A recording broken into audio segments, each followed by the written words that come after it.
nalunaw na yung butter, ilalagay na natin yung garlic. Ayan.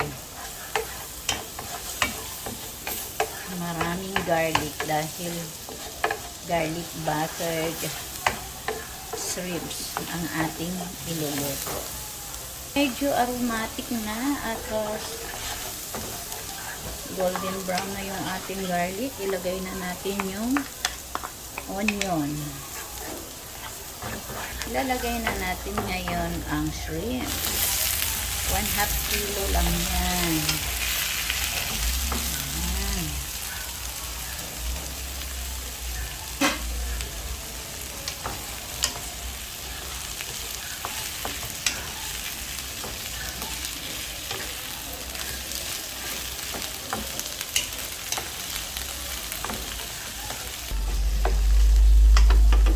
Lagyan na natin ng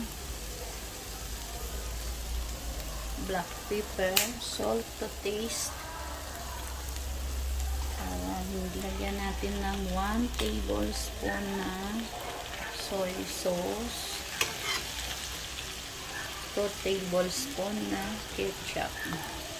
At lalagyan natin ng Sprite. Yun ang ipangsasabaw natin. Ayan guys, kaluto tayo ng garlic buttered shrimps. Yun. Ayan o, ready to serve na. Tara guys, kain na tayo. Thank you for watching. Bye. I heart you.